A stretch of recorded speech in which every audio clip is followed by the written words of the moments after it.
Dinner that night tasted like nothing. My father-in-law doesn't shout. He projects. There's a difference.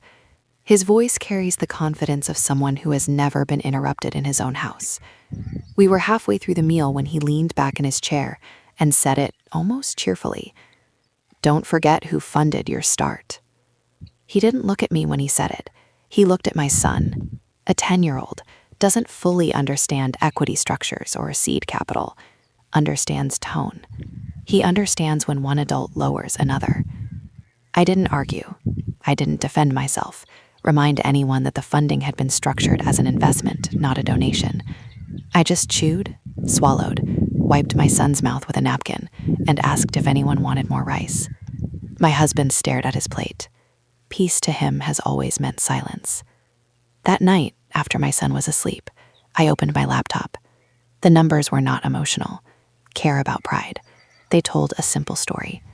The initial capital had converted 2 years ago. The company had outperformed projections. My reinvested profits had grown steadily, quietly, without commentary.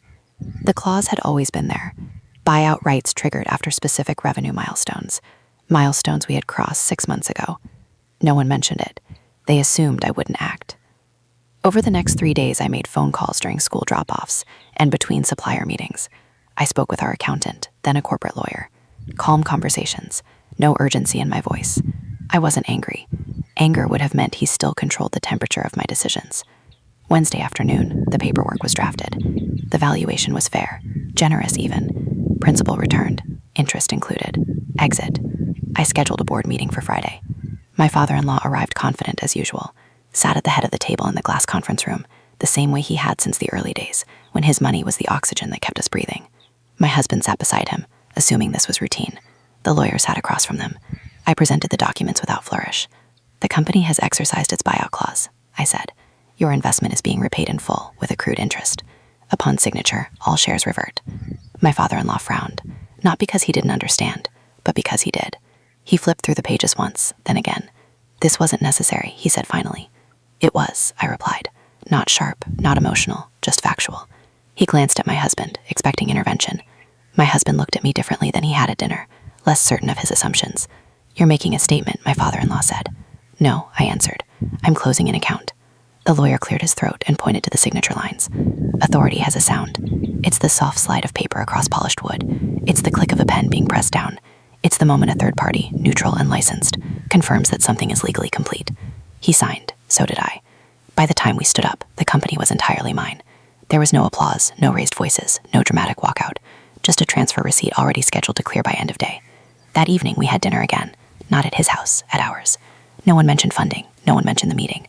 My son talked about a science project. Husband passed the bread without being asked. My father-in-law spoke about traffic. The atmosphere had shifted, but not theatrically. It was subtle, a recalibration. Later, after the dishes were done, my husband stood in the kitchen doorway.